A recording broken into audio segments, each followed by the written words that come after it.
네, 여러분 간제도 나왔지만 좀 사태가 좀 심각해진 것 같습니다.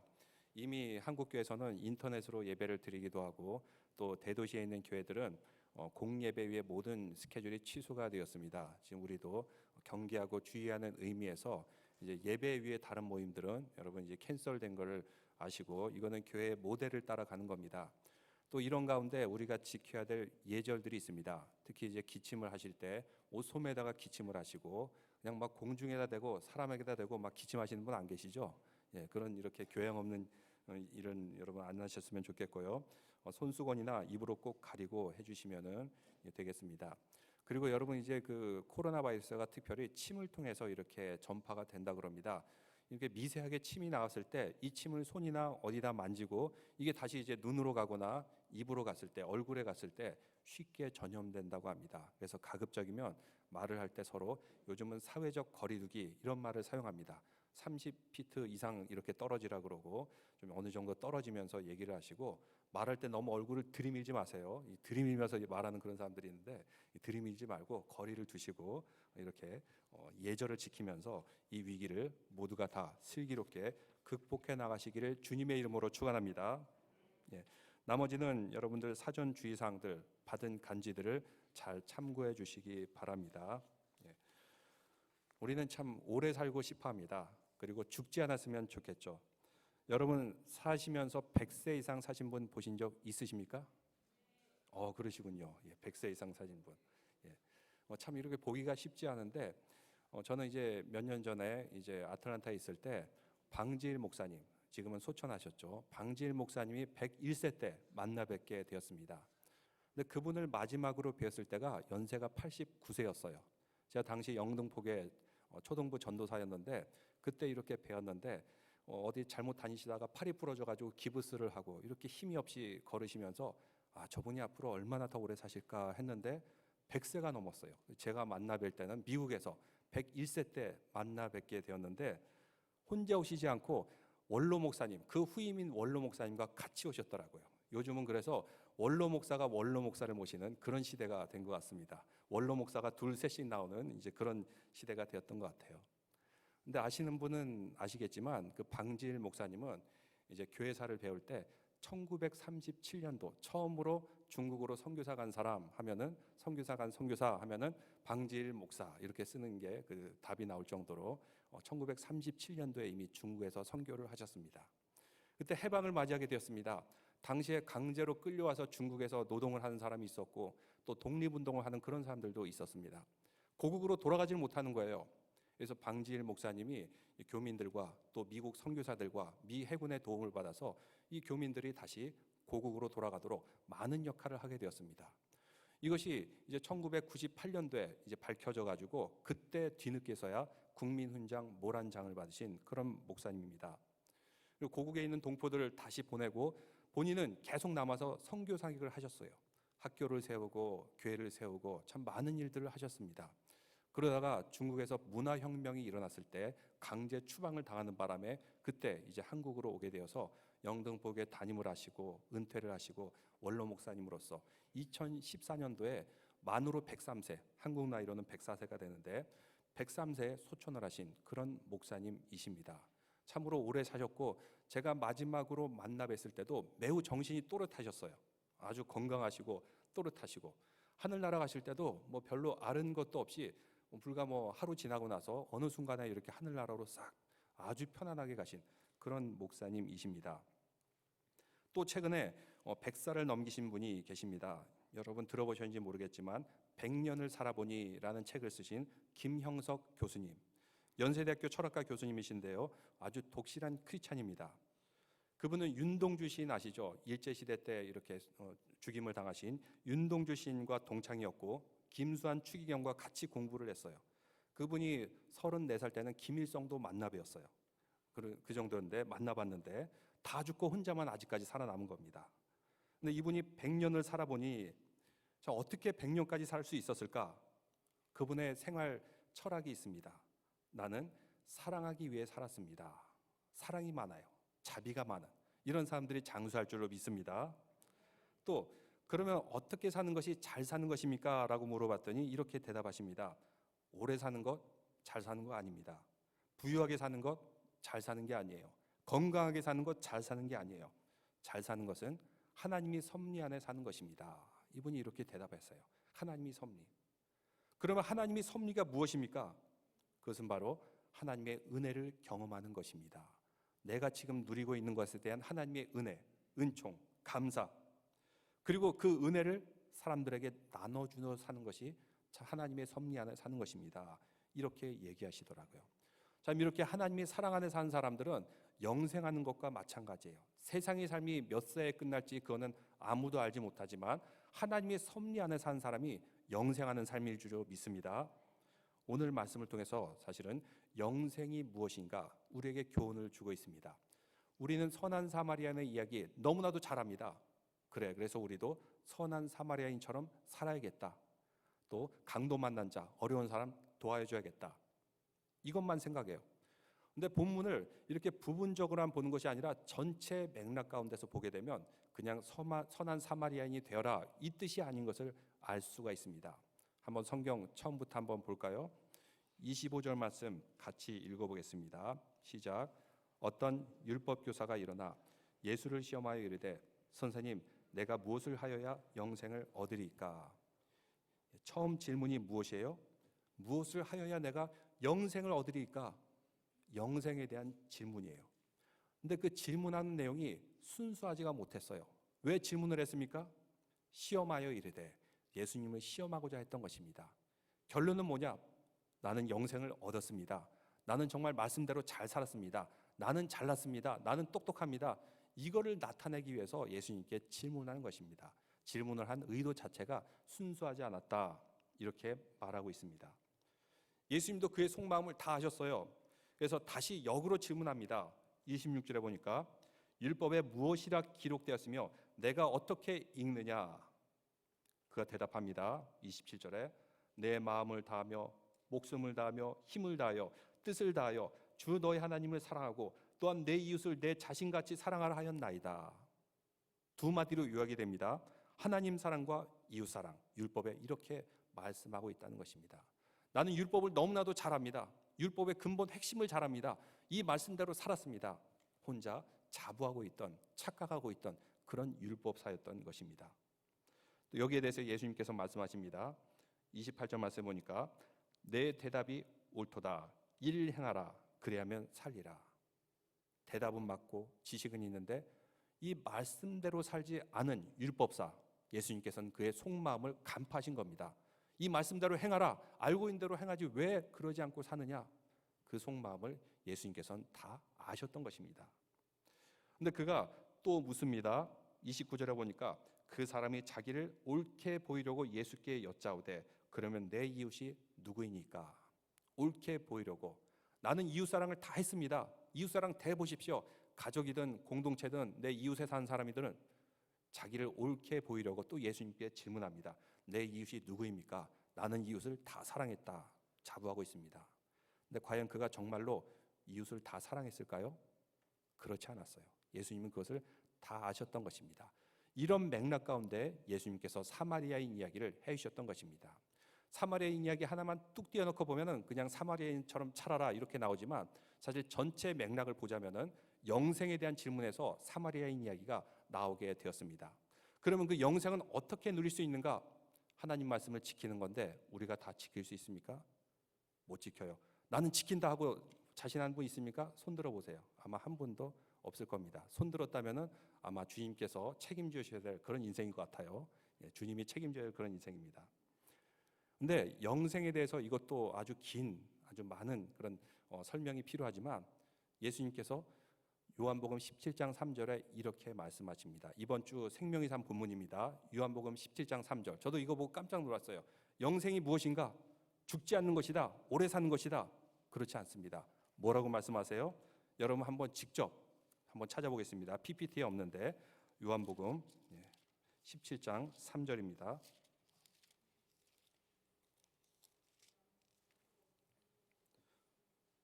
그래서 영생은 죽지 않는 거다. 이렇게 생각하는데 예수님께서 이렇게 말씀하십니다. 17장 3절 다 같이 읽어보겠습니다. 요한복음입니다. 영생은 곧 유일하신 참 하나님과 그가 보내신 자 예수 그리스도를 아는 것이니. 뭐라고요? 예수 그리스도를 아는 것, 주님을 아는 것이 그냥 지식으로만 아는 것이 아니라 내가 체험적으로 알고 예수님을 믿는 것이 영생이다. 이렇게 말씀하고 있어요. 그냥 오래 사는 것이 아닙니다. 100살 이상 사는 것이 아니에요. 또 죽지 않고 뭐 사는 그런 것이 아닙니다. 예수님을 아는 것이 오래 사는 것이다. 예수님을 믿고 아는 것. 왜 그럴까요? 우리는 죄인이기 때문에 죽을 수밖에 없는 그런 인생입니다. 심판을 받아야 되는 그런 인생이에요. 근데 우리 힘으로는 이 죄를 극복할 수 없어요. 우리 힘으로는 하나님께 나아갈 수 없어요. 왜? 우리는 죄인이기 때문에. 그러면 누구의 공로를 통해서 이 죄가 사해질 수 있습니까? 바로 예수 그리스도의 보혈입니다. 그래서 예수 그리스도를 알고 믿고 그 보혈 공로에 의지해서 우리는 모두가 영생을 누릴 줄로 믿습니다. 그러면서 선한 사마리아인 이야기를 쭉 해주시는 겁니다. 근데 이 선한 사마리아인 이야기를 여러 가지로 해석할 수가 있는데 옛날에 초대교회 교부들, 오리겐이나 어거스틴 이런 분들은 순교를 하였고 정말 훌륭한 사역들을 많이 했어요. 근데 이런 분들은 선한 사마리아인 이야기를 해석할 때 이거를 알레고리적으로 해석했어요. 그 단어마다 등장 인물마다 뭔가 상징적인 것이 있다.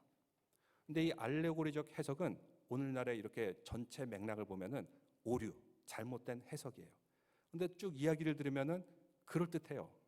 그분들이 어떻게 해석하는가 한번 볼까요? 어떻게 해석했냐면 30절에 보니까 어떤 사람이 예루살렘의 여리고로 가다가 강도를 만나매 강도들이 그 옷을 벗기고 때려 거의 죽은 것을 버리고 갔더라. 누구입니까? 강도 만난 사람이 누구예요? 바로 우리라는 것이죠. 벌거벗겨지고 죄에 빠져서 죽게 된, 죽어가는 영혼이라는 것입니다. 여기서 거의 죽게 되었다를 원어로 뭐라 그러냐면 헤미다데스 이렇게 말합니다. 근데 하나님의 놀라운 은혜 가운데 헬라어임에도 불구하고 우리는 헤미다데스 하면 이해가 돼요. 어떤 뜻일까요? 헤메다가 데스, 죽었다. 하나님의 놀라운 은총으로 우리는 헬라어도 알 수가 있습니다. 우리 인간이 그래요. 헤매다가 결국은 죽게 되었어요. 스스로 힘으로 일어날 수 있을까요? 도저히 일어날 수가 없는 그런 상황입니다. 근데 누가 지나갑니까? 31절 제사장이 지나가다가 피하고 합니다. 이 제사장은 구약의 제사제도를 의미합니다. 또 32절에 한 레위인도 그것을 지나가다가 피하여 갑니다. 레위인은 구약의 율법을 의미합니다. 근데 선한 사마리아인이 오게 돼요. 그가 구출해냅니다. 이 선한 사마리아인이 누구예요? 예수 그리스도. 알레고리적 해석에 의하면 예수 그리스도다. 또 그가 무엇을 합니까? 34절에 보니까 가까이 가서 기름과 포도주를 그 상처에 붓고, 기름은 성령이고 포도주는 예수님의 성만찬이다. 이렇게 얘기를 합니다. 그리고 자기 짐승에 태워 주막에 데리고 가서, 이 죽어가는 영혼을 주막에 데려갔어요. 주막은 무엇일까요? 교회를 의미한다 그러고, 또 35절에 보니까 주막 주인에게 데나리온 둘을 주었다. 데나리온 둘이 뭐예요? 신약과 구약이다. 그래서 그 다음에 뭐라 그래요? 이 사람을 돌봐주라. 비용이 더 들면 내가 돌아올 때 갚으리라. 이 주인 사마리아인이 다시 돌아와요. 그것이 무엇이에요? 예수님의 재림이다. 이렇게 하면서 해석을 하는데 아주 그럴듯해요. 근데 이것은 잘못된 해석이다. 이렇게 얘기합니다. 오류다. 김동호 목사님도 크리스찬 베이직이라는 책에 보니까 이렇게 설교한 자신의 오류를 고백하더라고요. 성경에 보면은 언약궤, 10계명을 담는 언약궤를 만들 때 조각목으로 써서 만들어라. 그래, 조각조각 난 나무를 하나가 되어서 만들었을 때 하나님의 말씀을 담을 수 있다. 우리 교회도 조각난 마음이 하나로 모아져야 됩니다. 뭐 틀린 건 없는 것 같죠? 근데 원래 조각목은 조각조각 난 나무가 아니라 장미목, 광야에 있는 그런 나무, 이것을 의미하는 거예요. 그 나무를 의미하는데 조각조각 난 나무로 착각해가지고 잘못 해석하였고 적용하였다. 틀린 것은 아닌데, 결론은 틀린 것은 아닌데 해석에 있어서 오류가 있었던 거죠. 이제 선한 사마리아인 이야기도 이렇게 알레고리적 해석을 해서 원래 의도와는 다르지만 뭔가 결론은 틀리지 않은 것 같은 그런 해석.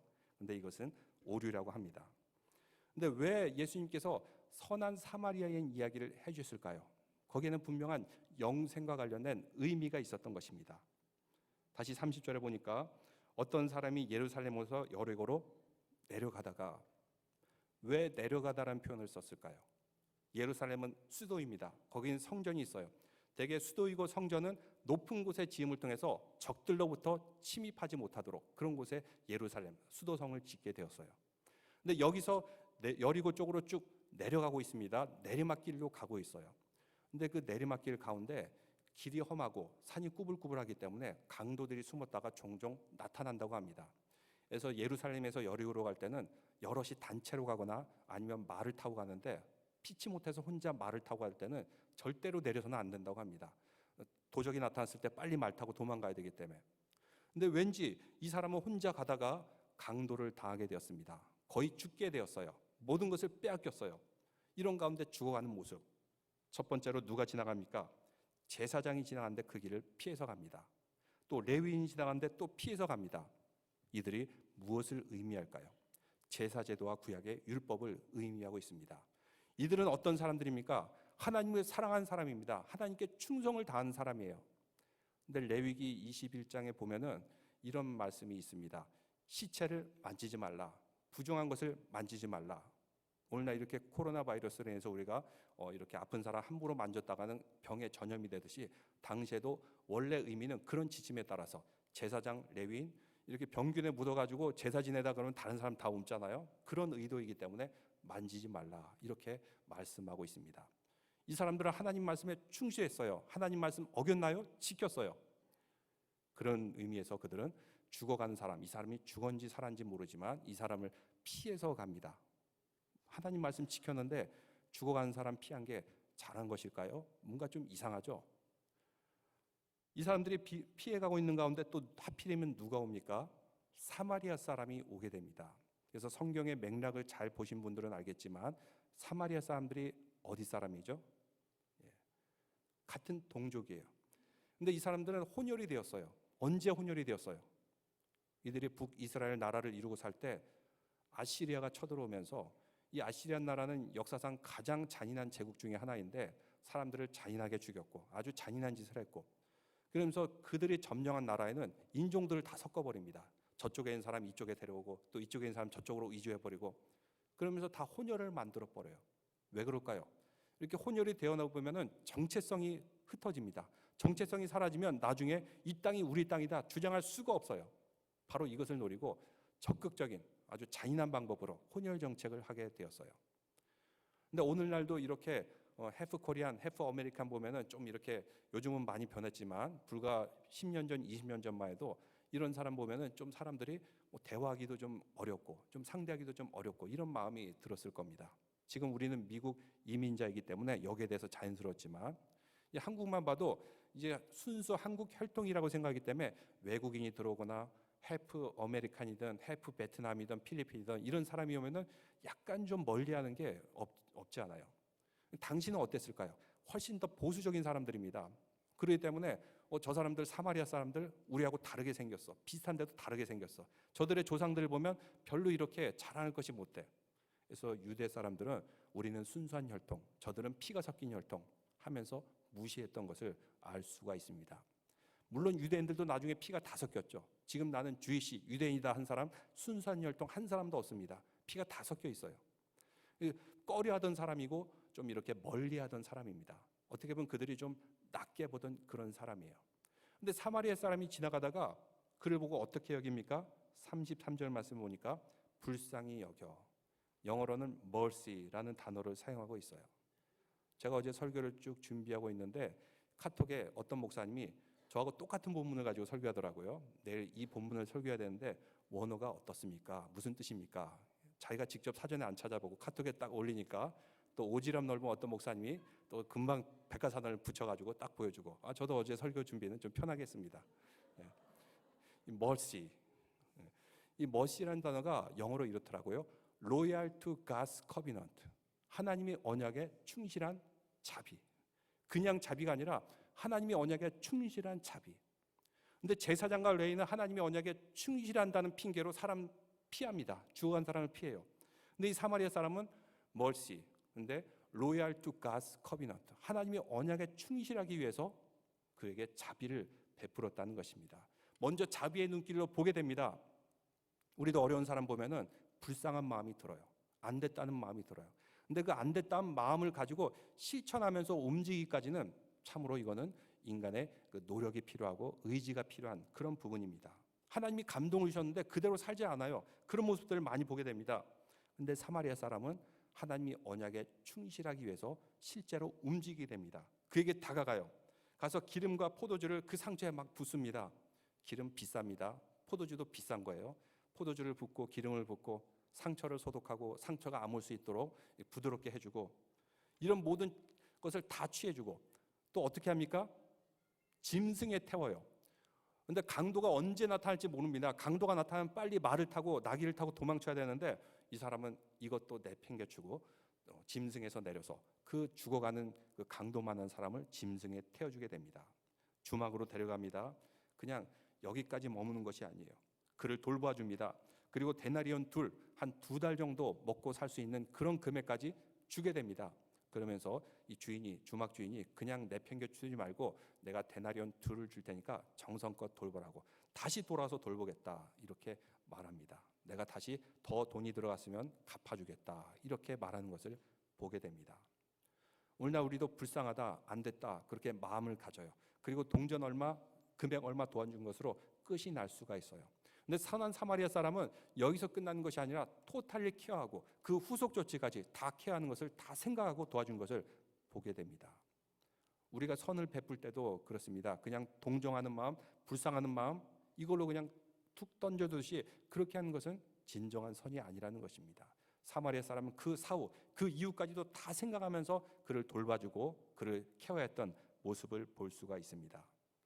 이 모든 이야기를 하시면서 예수님께서 이렇게 말씀하십니다. 36절 다 같이 읽겠습니다. 내 생각에는 이 세 사람 중에 누가 강도 맞는 자의 이웃이 되겠느냐. 이 율법사가 갑자기 충격을 받은 듯한 그 충격에 휩싸이게 됩니다. 나는 이웃 하면은 우리 유대 민족들, 우리 교회 공동체들, 아니면 내가 아는 가족들, 이 정도로 생각하고 있었는데 누가 강도 맞는 자의 이웃이냐? 내가 생각했던 바운더리를 완전히 넘는 거예요. 사마리아 사람들과 바운더리를 가지고, 경계를 가지고 살았는데 이 경계를 넘어선 이웃을 얘기하고 있는 것입니다. 그가 확실히 얘기합니다. 37절 이르되 자비를 베푼 자이니이다. 사마리아 사람이라 차마 말을 못해요. 자비를 베푼 자이니이다.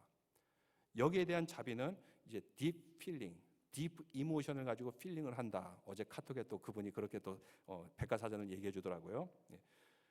이렇게 자비를 베푼 마음을 갖고, 스플랑크니 조마이라는 단어를 쓰고 있는데 이 단어는 스플랑크논, 내장, 장기, 콩팥, 심장, 위, 이런 모든 것 스플랑크논, 조마이, 막 움직이면서 떠는, 가슴이 저미는 마음으로 감정을 품을 뿐만 아니라 실제로 행동까지 움직이는 그 자비, 이 자비를 의미해요.